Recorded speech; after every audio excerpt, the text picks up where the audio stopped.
Sonorama empieza a coger fuerza. Los que escuchan son Tulsa, la banda independiente que esta tarde ha estrenado el escenario principal del Festival Ribereño.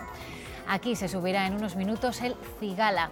Aranda espera este momento cada verano. No hay entradas desde hace mes y medio. Hasta el domingo, la música independiente y el humor reinarán en Sonorama. Buenas tardes. En Ávila, un hombre de 74 años ha muerto por la fiebre Crimea-Congo que le transmitió una garrapata. Samuel Senovilla. Buenas tardes, así es, el fallecido de 74 años se contagiaba en la provincia de Badajoz cuando era mordido por una garrapata mientras practicaba actividades cinegéticas. Una picadura que se producía el pasado 24 de julio y tras una semana comenzaba a desarrollar los síntomas de la fiebre de Crimea-Congo. No hará falta recurrir a los tribunales, como llegó a sugerir el presidente gallego. Hacienda pagará a las comunidades autónomas todos los meses del IVA correspondientes a 2017. La ministra Montero convence a Feijóo con sus explicaciones y no solo sobre el IVA. Según Feijóo, Hacienda compensará a las comunidades que no recurrieron al FLA, entre las que está Galicia, pero también Castilla y León.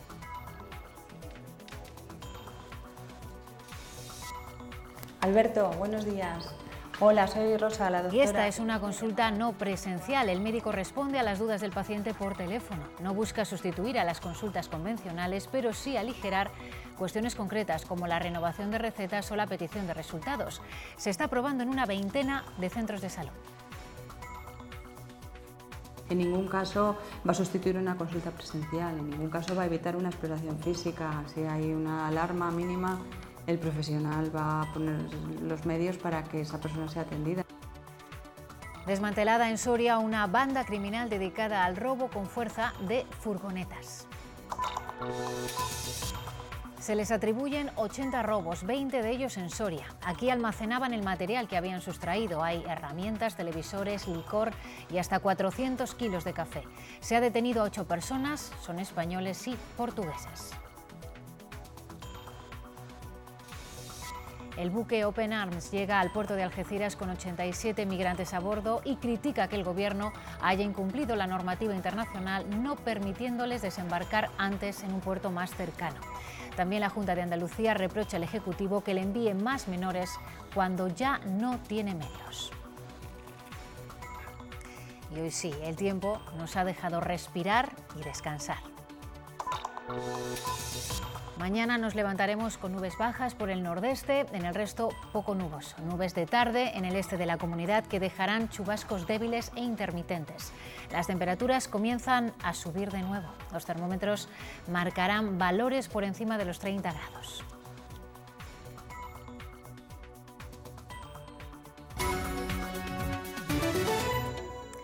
Primera parada en Ávila. Un hombre de 74 años ha muerto en el complejo asistencial de la ciudad como consecuencia del virus Crimea-Congo que le transmitió una garrapata.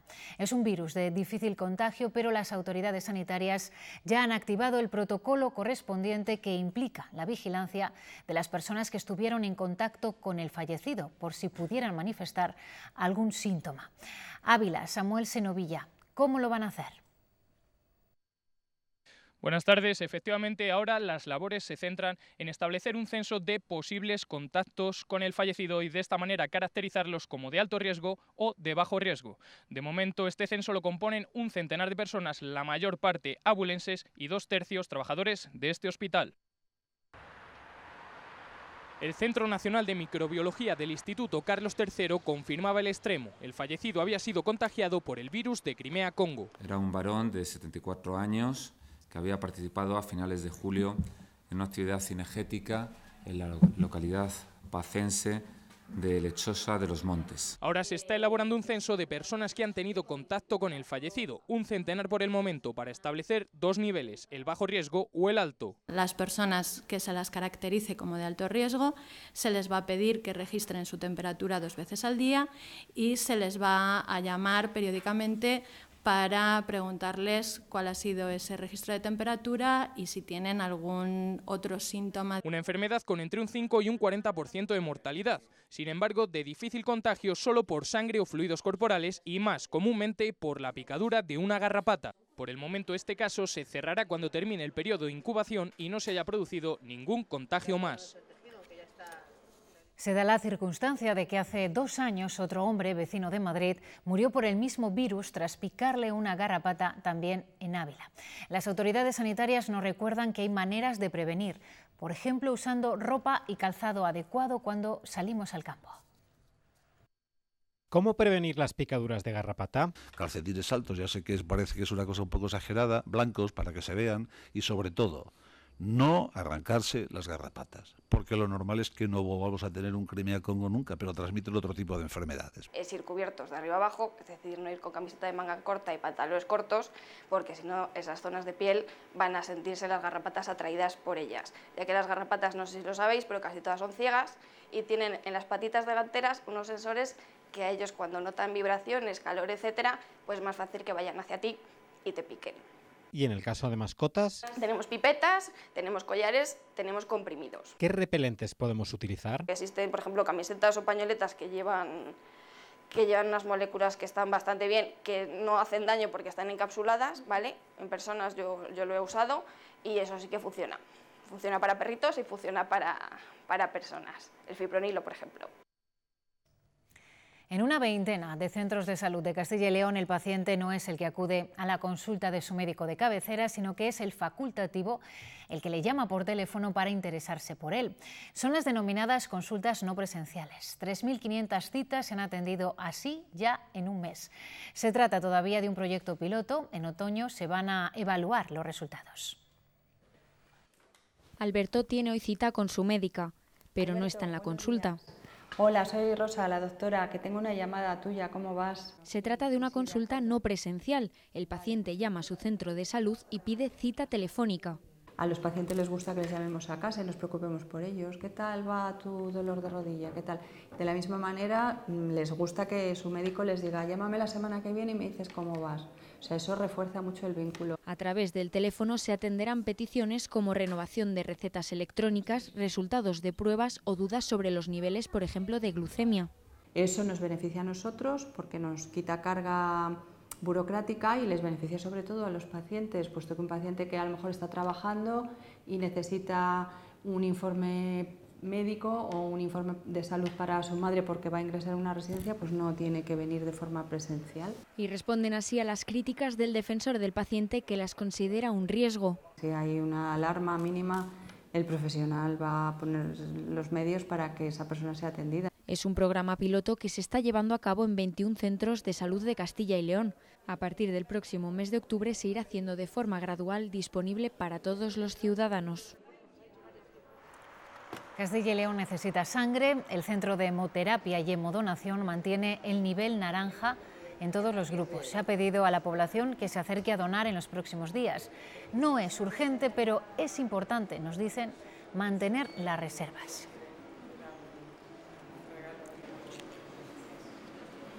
Y esto pasa porque las donaciones de sangre bajan habitualmente en verano un 5%. Por eso, desde el Centro de Hemoterapia acercan las unidades móviles a zonas rurales y realizan campañas especiales en los hospitales. De todos los grupos sanguíneos hay uno, el cero negativo, que sirve para cualquier persona.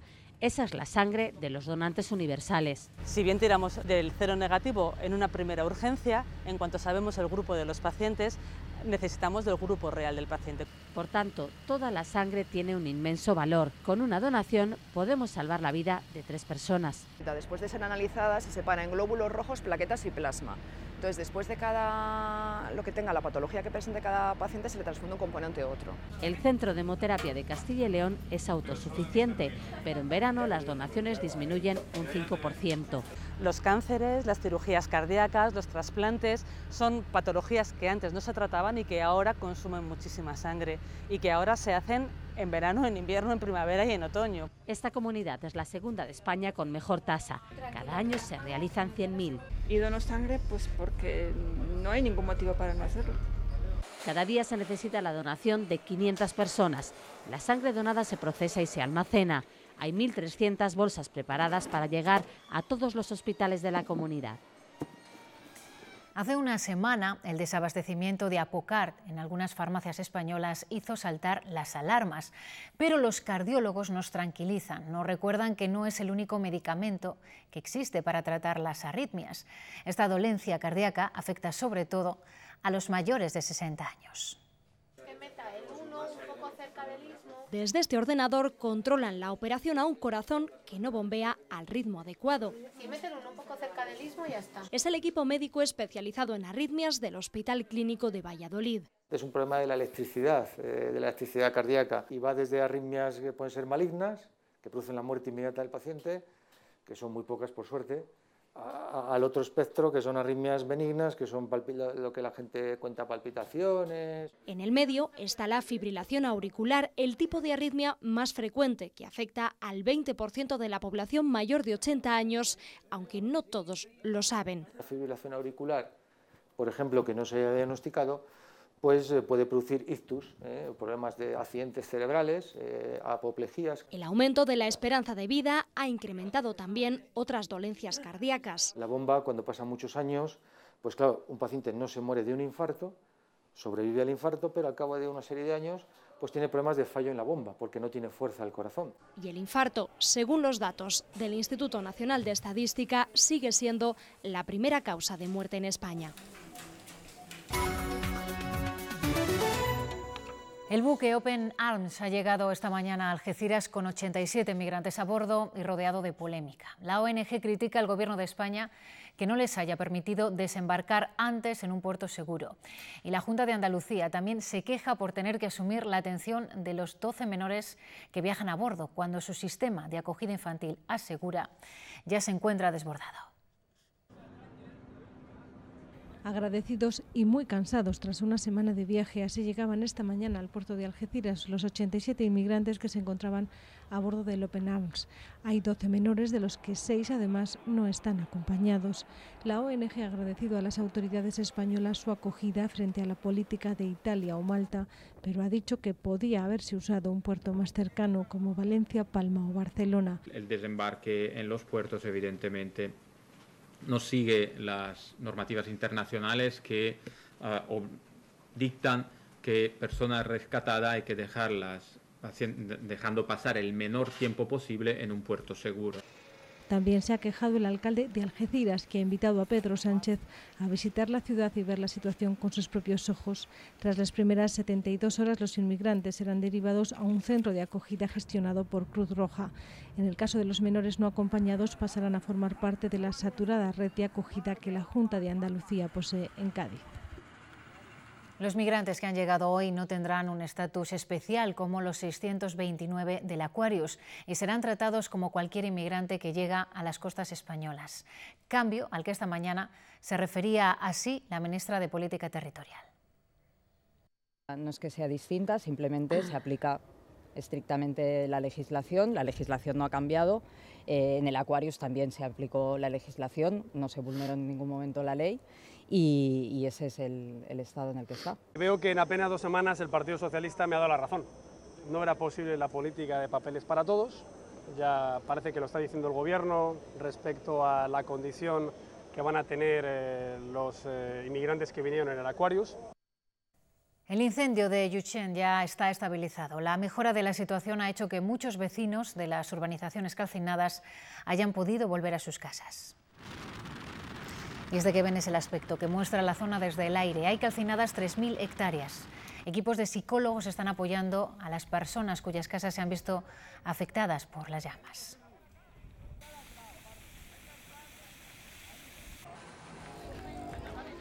Y literalmente corriendo, como lo están viendo. Así han tenido que abandonar sus casas estos vecinos del Algarve portugués a causa del incendio que ha provocado ya el desalojo de 300 personas.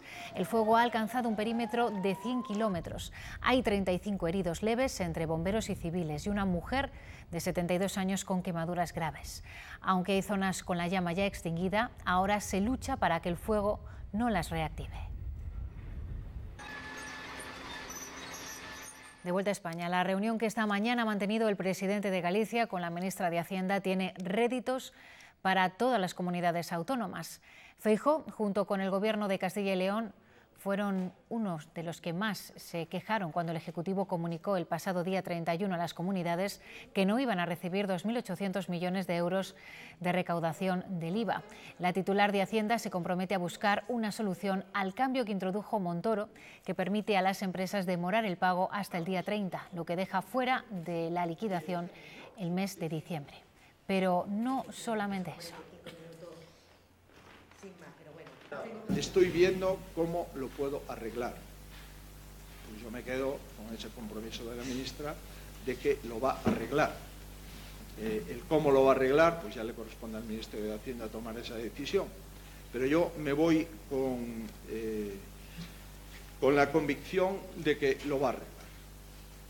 Y con este tipo de cuestiones se las traslado, porque además no afectan a Galicia, afectan a todas las comunidades autónomas, y eso es bueno.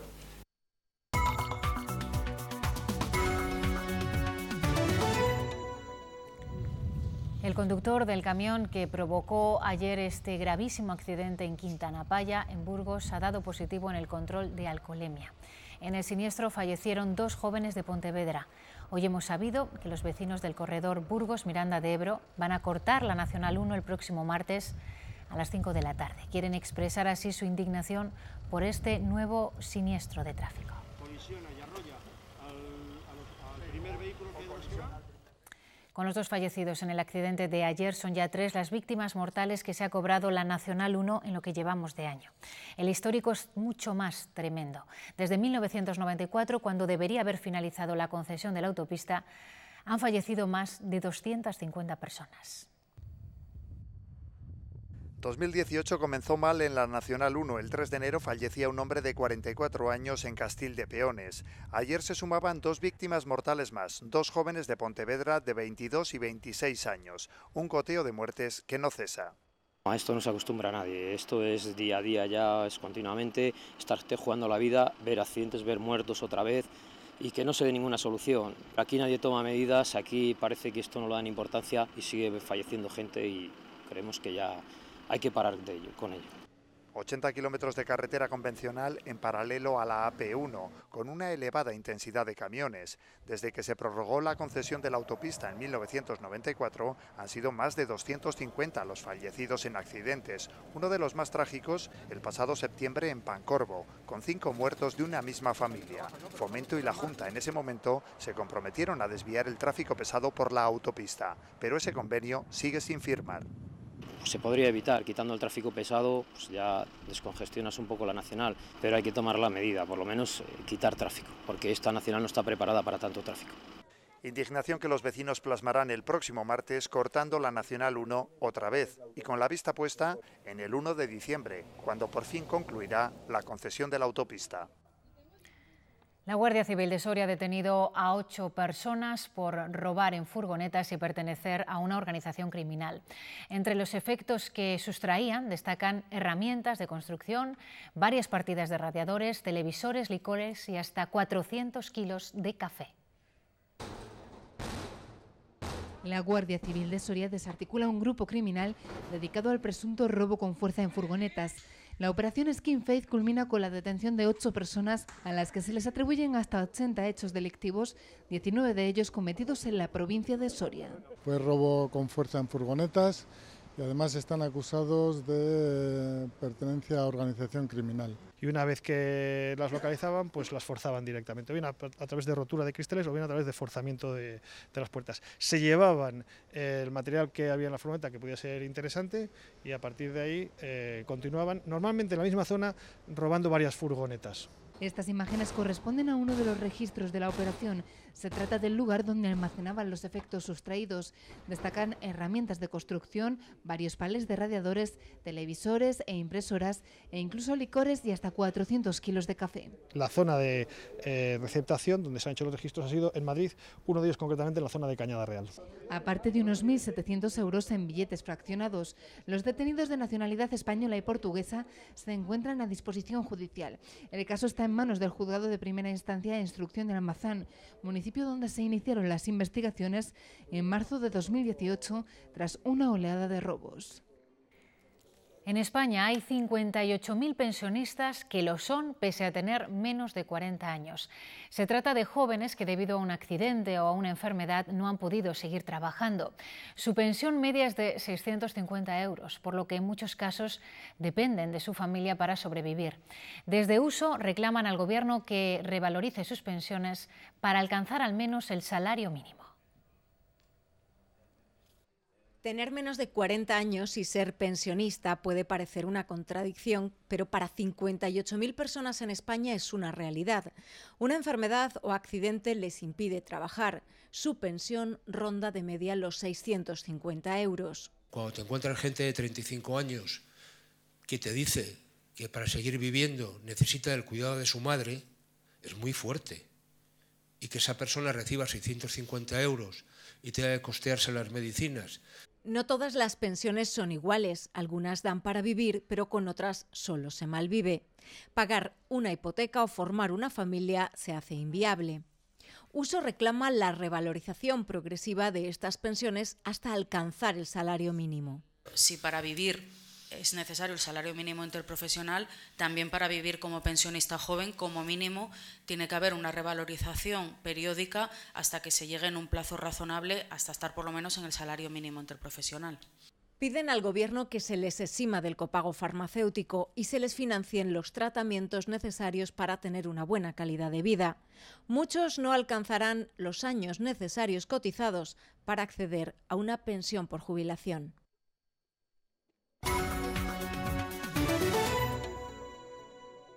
El Cronicón de Oña es la recreación histórica de referencia en la provincia de Burgos. Nos traslada hasta los siglos X y XI para conocer el origen de Castilla.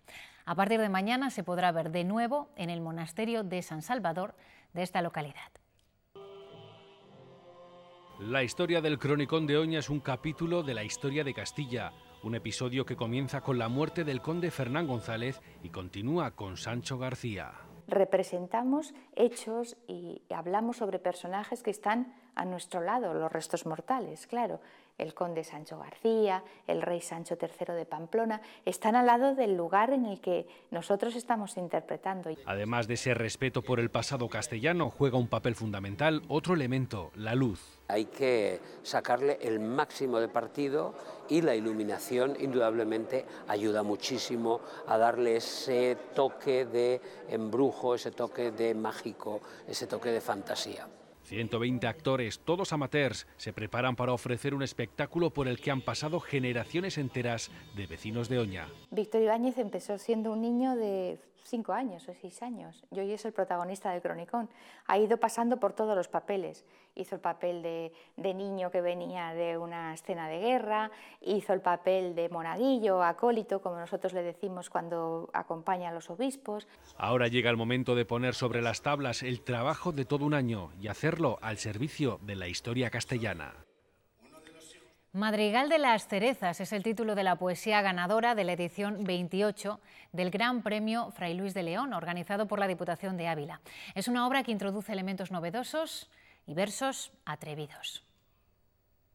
Se ha valorado el hecho de que haya querido jugar e introducir elementos novedosos en lo que es un madrigal. Y creemos que lo ha conseguido bien, que ha hecho una buena composición, una buena estructura poética. Se ve que tiene ritmo, que el poeta ha sabido crear estas formas.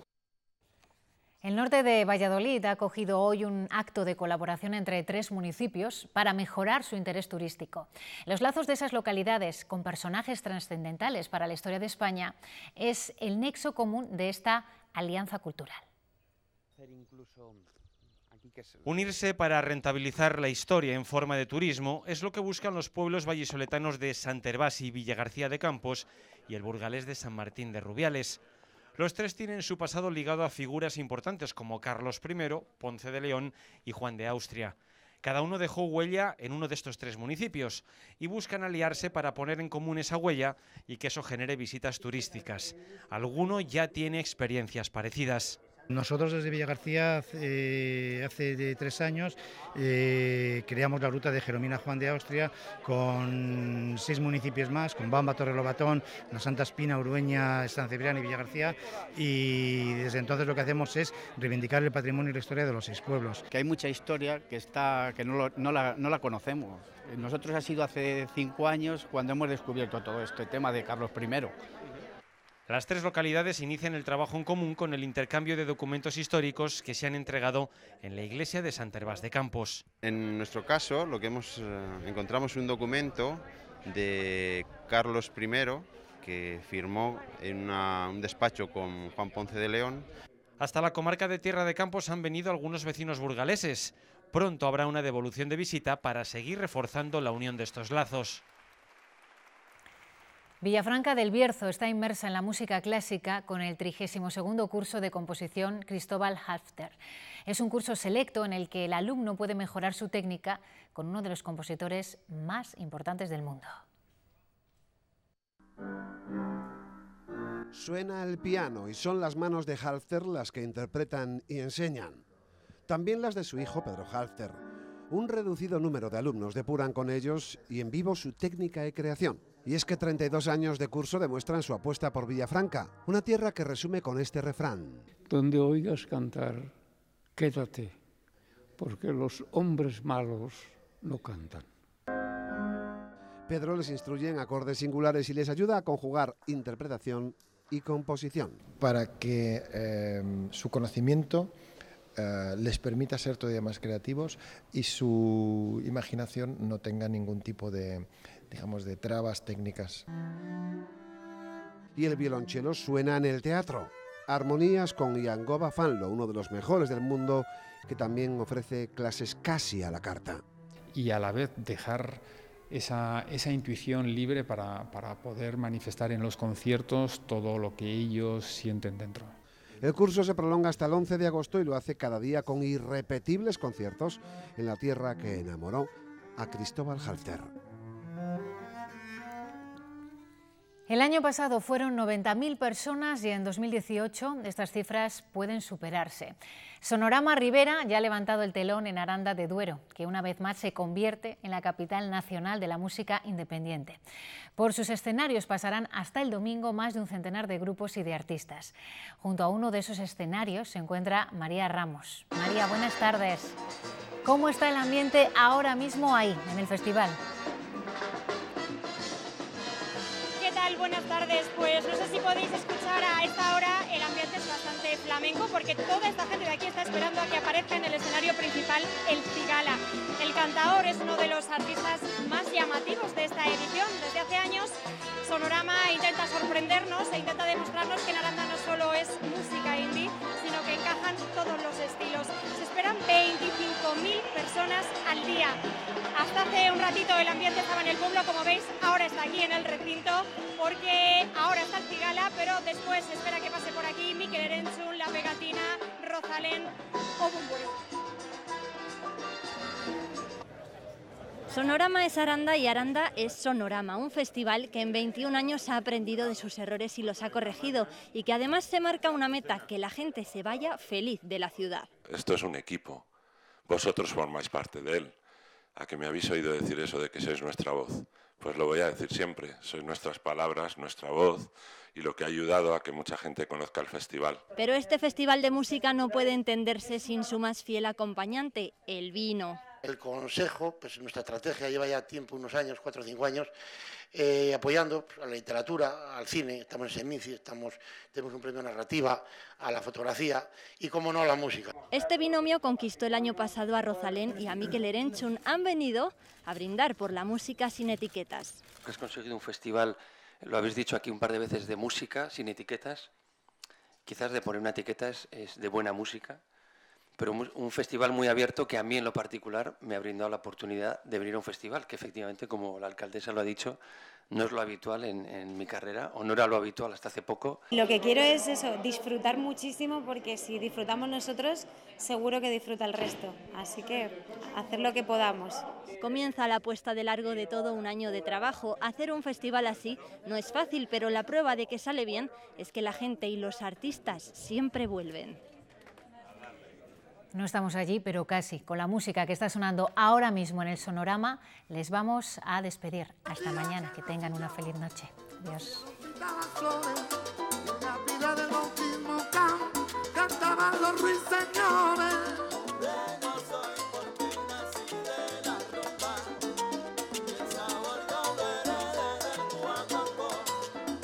Morenos son, y estoy aquí. Yo soy gitano que pa' los piedras hasta morir.